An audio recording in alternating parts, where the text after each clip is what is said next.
ñoom ils sont prêts à vous accompagner parce que li ngeen def li ngeen indi ñoom ngeen koy defal ils vont vous accompagner dinañ leen jàppale ba nga xam ne lépp li nga xam ne comme résultat escompté la dinañ ko am su neexee kii may loolu laa amoon pour augmenter pour yokk ci li ngeen wax rek parce que li ñu wax fii lotissement yi les villages traditionnels da ngay gis village yu bëri yi nga xam ne nit ñi dañuy dëkk amuñu këyit mais également qu'est-ce qu'on constate on agit sur le domaine national parce que on l'a dit on n'agit pas dans tout ce qui est privé pas pour titre foncier mais le domaine national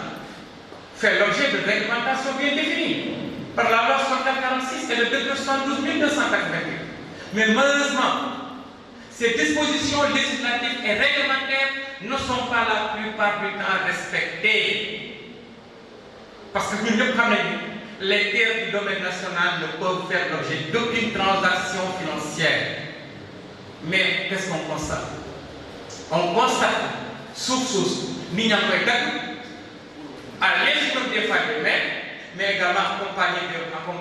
mais également avec l'accompagnement des communes, du ko dagg di ko jaay. Mais du ko jaay ni ñu koy defee aussi di ko def nga xam ne am benn base de données. Maintenant cadastre bi nag processus bi dina ñëw pour jàpp leen en base de données. Parce que loolu gis ngeen ko ñëw dañuy tere wala nga dagg ko jox ki def ay morcellement dafay attribution ci biir attribution yooyu mun a am benn base de données dafa benn livre foncier qu'est-ce qui peut arriver mooy des doubles attributions parce que doo ko mën a maîtriser ou bien nga jaay kii jaay mais désormais avec le Procasef et je crois que vous êtes venu avec les livres fonciers vous allez faire la remise symbolique. Parce que vous viendrez avec des registres, des livres fonciers, monsieur le maire, pour accompagner. Non seulement dans un registre, une base de données, un système d'information foncière, mais également dans des livres fonciers. Selon l'année, il faut la traçabilité des hommes, mais également de nous permettre d'éviter il y a des litiges, il y a des doublons, comme nous le disons, il y a des triplons. Ben kéré donc ñett nit bala ñu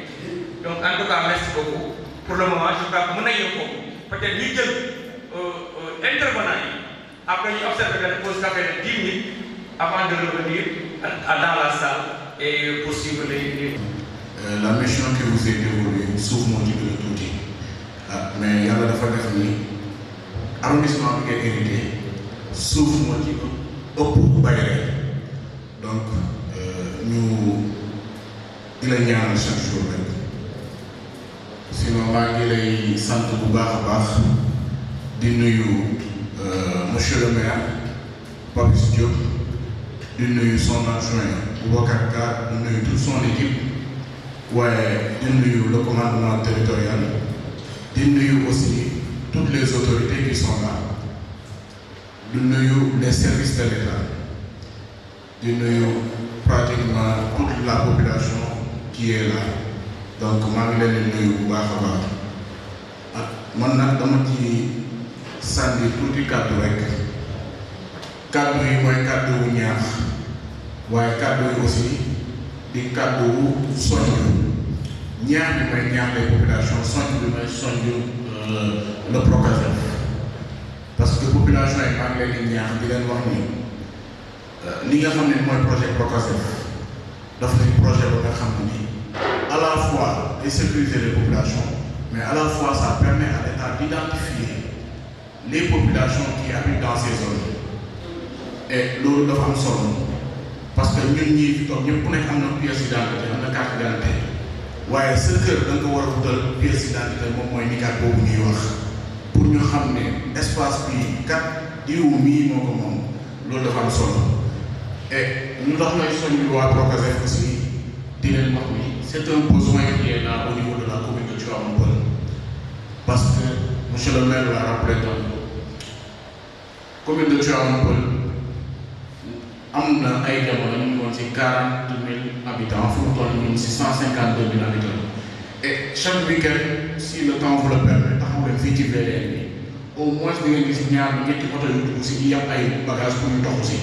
donc man gëm naa ne bu ñu defaatee recensement gëm naa ne mën nañu yegg 153 000 voire 154 000 habitants parce que Tivaouane Peulh lu muy màggee dafa doy waar dafa ëpp te boo xoolee les services au-delà du Procasef y a d'autres services qui nous disent que ni ñun de bëgg nañ ko waaye teewaat pour ñu ëppee doole daf ñu sax jaaxal donc pour vous dire que ni Procasef am nañu soññ nañ leen ci loolu pour liggéey bi ñu def ko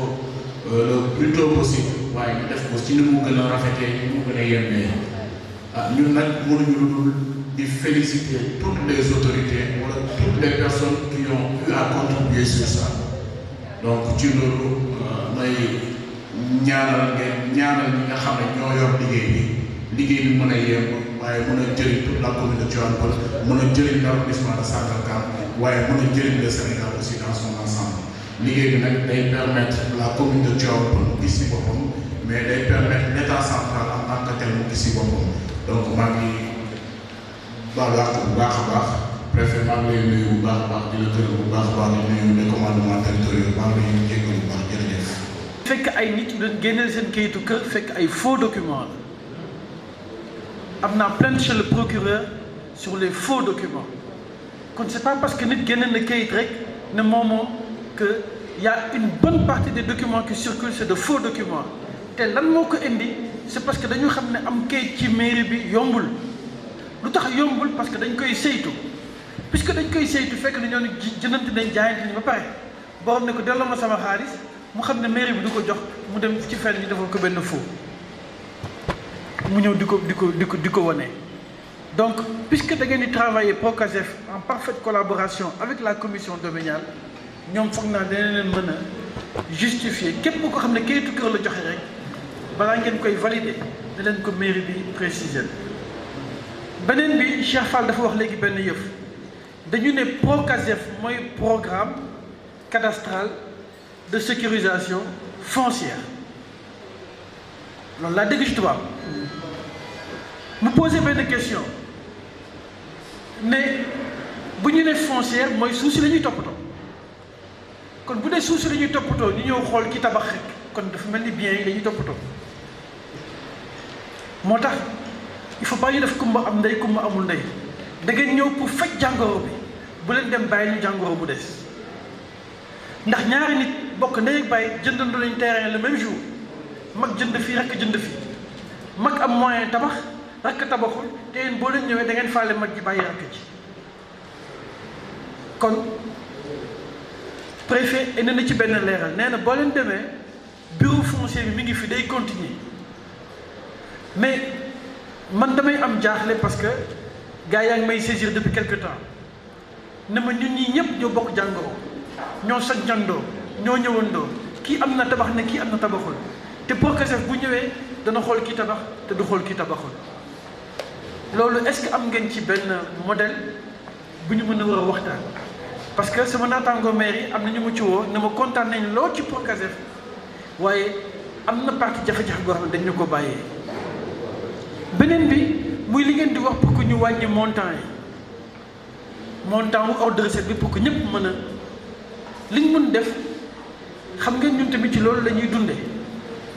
ndax domaine national dafa poser problème entre kii tabax ak kii moom dégg nga kii di tabax nga defal ko kayit ça veut dire ne que moom kon automatiquement litige yi dañ koy ramener vers des niveaux yoo xam ne arrangé wuñ moo tax on peut exceptionnellement dans le cadre du Procasef créer benn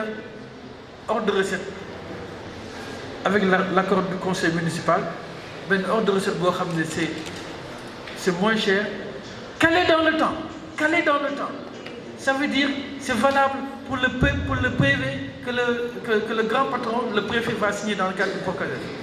xam ndax comprendre ngeen ça veut dire que PV boobu préfet def une fois ci régularisation d'ensemble ñu defal leen benn abattement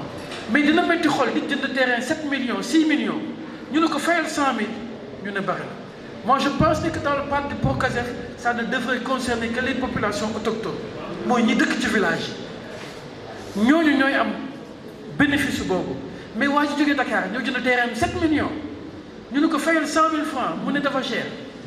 foog ngeen fayloo ma 50 000 dana xaw a métti moo tax dinañ ci waxtaan ak conseil municipal mais mu concerne ñooñu. le dernier point rek préfet wax na ko léegi mooy même Procasef buy dem bureau bi day continuer fii mais dafa am benn problème boo xam ne technique dafay ñëw gars yi ngi koy soulever ñun ci recette foncier bi dañuy dundee ça représente plus de 50% de nos revenus bu ñëpp toogee di xaar Procasef kayit amatul dara amatul dañuy lott de diggante boobu dañuy lott moo tax boobu tamit maa ngi ñaan préfet donte Procasef mi ngi ñëw mais niñ daan doxale moom mu koy saytu mu continuer doxal boobu parce que bu dee dafay xaar Procasef rek dinaa xëy dootuma fay samay salaire te dans 2026 bi Procasef di joxe man maa ngi dem janvier 2027 kon man du ma ci fekkee daal te dañ ma sànni xeex ci diggante bi kon dama bëgg lee mu ñëw dooleeku ci li nga xam ne bi ngi fi woon ndax li fi nekkoon kat yombul de préfet day xool bu lépp jubee mu tëj ñibbi këram ëllëg mu ñëw xoolaat ko encore dara du ko rëcc kii wax na góor xuma bu ëllëgee bu xoolee ba pare ba nga xam ne leer na ko ñaari yoon mu soog a signé kon foog naa ne que caay-caay gaawuñu bëtt fu mu nekk ni moo tax monsieur le préfet Procasef mi ngi ñëw waaye tamit ni ñi daan accompagner nañ ko boole ñaari comme ça bu may dem parce que xam nga bu ñëpp amee kayit loolu rek bilan la ku may xaar ci bilan loolu laay defee sama bilan de mooy ñëpp am nañ kayit dem naa xam naa waa Pastef ñu ngi may dégg sama bilan mooy ñëpp am kayit kon Procasef ñëw leen ñu ànd def bilan bu neex ñëpp am kayit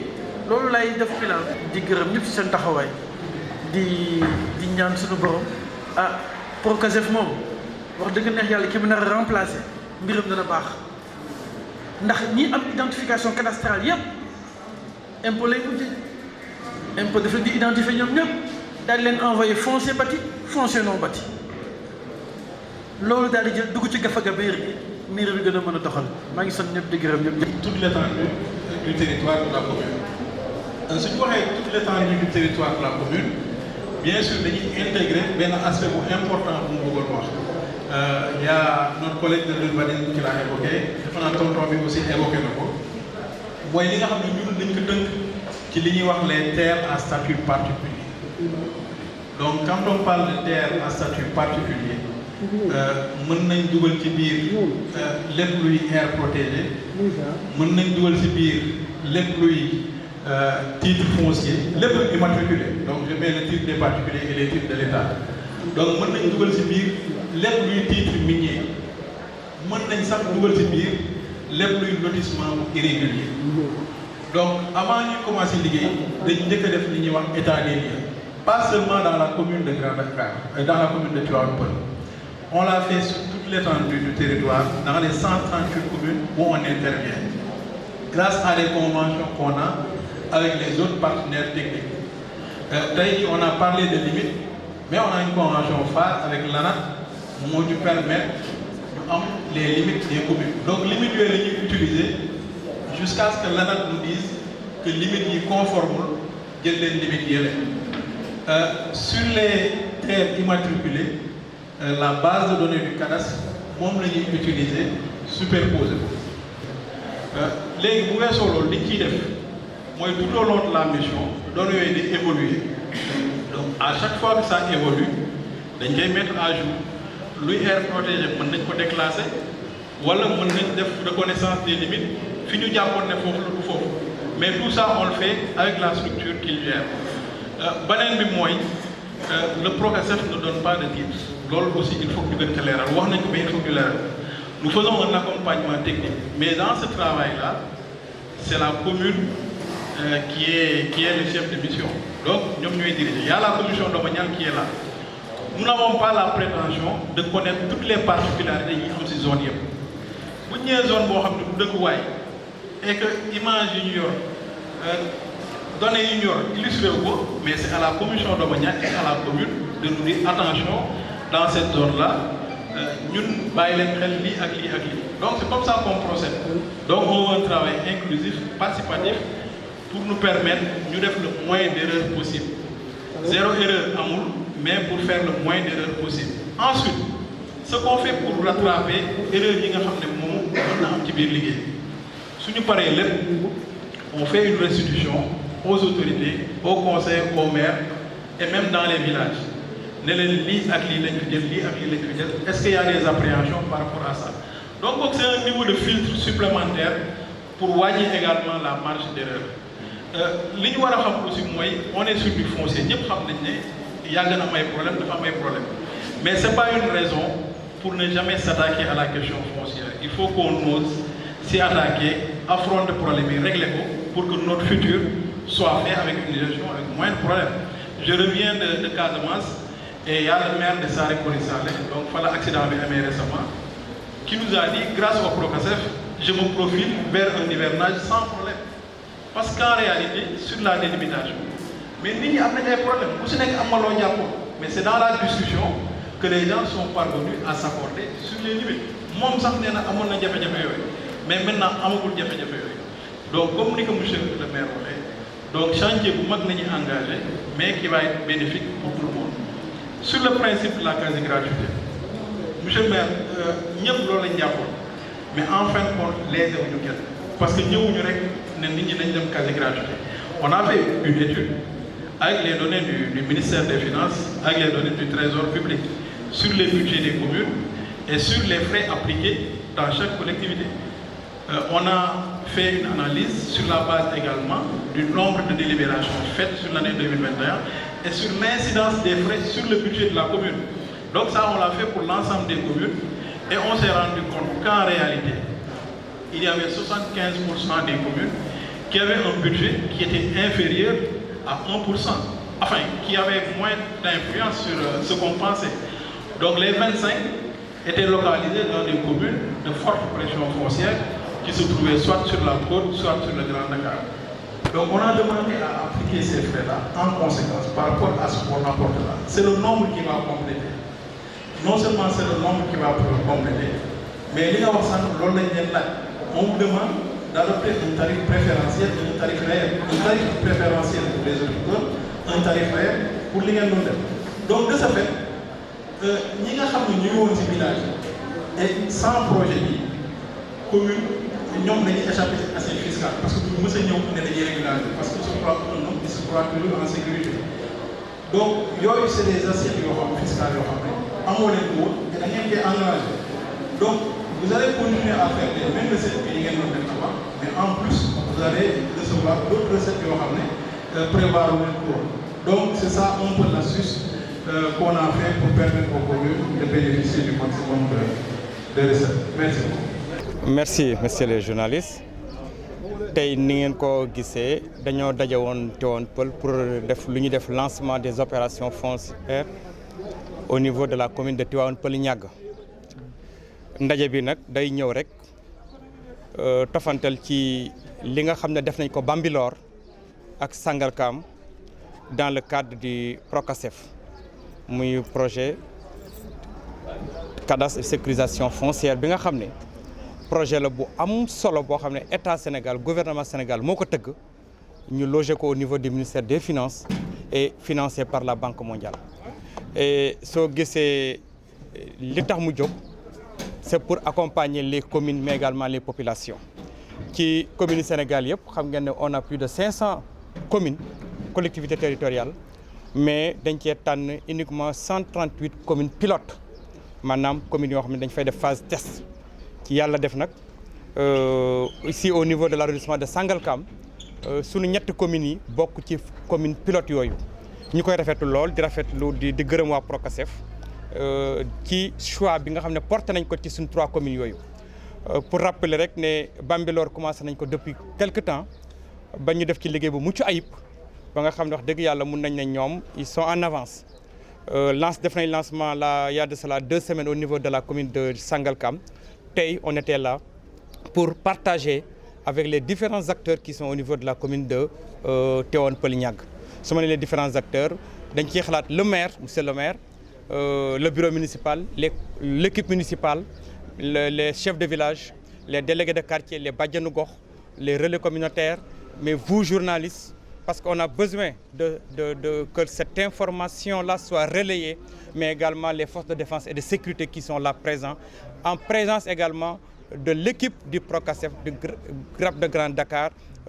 mais également IRM bu Thiès. Donc li ma koy waxee rek liñ ci wut rek liñ ci jublu rek mooy fexe ba nga xam ne population yi dinañu am ay këyit yoo nga xam ne këyit yu sécurisé la parce que suñu ne sécurisation foncière sécurité lañ ciy xalaat suñu waxee sécurité dañuy xalaat population yi ku nekk nga mun a am këyit boo xam ne dina am nekk këyit boo xam ne dina wóor te wóor bi maanaam këyit bi dafay nekk numéro identification carte d'identité terrain yi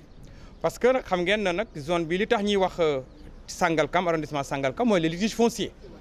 il y a énormément de litiges fonciers et je crois que projet bi dinañu mun a permettre suñ ko jeexalul aussi ñu wàññi ko en quoi faisant parce que dinañ fexe ba nga xam ne ñëpp ñi nga xam ne amuñu woon këyit yu wóor ñu am ko parce que aussi monsieur le maire mi ngi koy wax des fois dañuy def ay délibération mais délibération yi il faut que ñu saytu ko ci biir saytu boobu il faut que ñu jël toutes les dispositions nécessaires en rapport avec les services techniques effectivement ça prenait beaucoup de temps oui ça prenait beaucoup de temps mais il fallait le faire pour éviter les doublons, pour éviter les litiges à n'en plus finir. Mais je crois qu'avec le projet qui va bientôt démarrer au niveau de Tivaouane Peulh,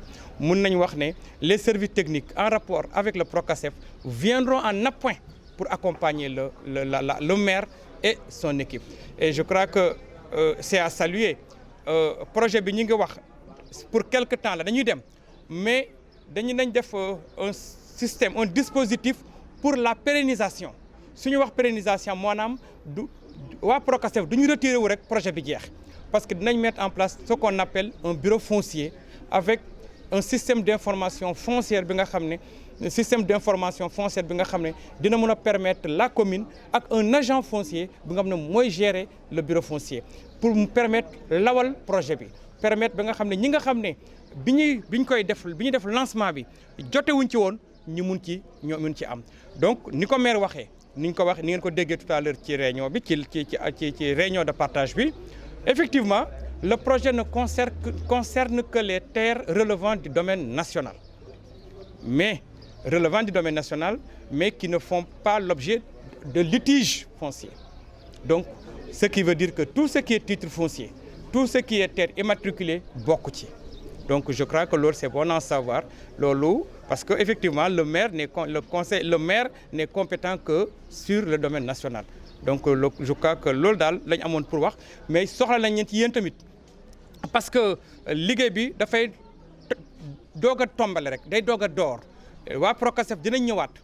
ak maire ak équipe am ñu dem au niveau des villages au niveau des quartiers def fa ay fora waxtaan ak population yi sensibiliser leen mais également jël date maanaam def ay programmation pour wane leen ne tel jour dinañ tàmbale tel village dinañ tàmbale tel quartier pour def les recensements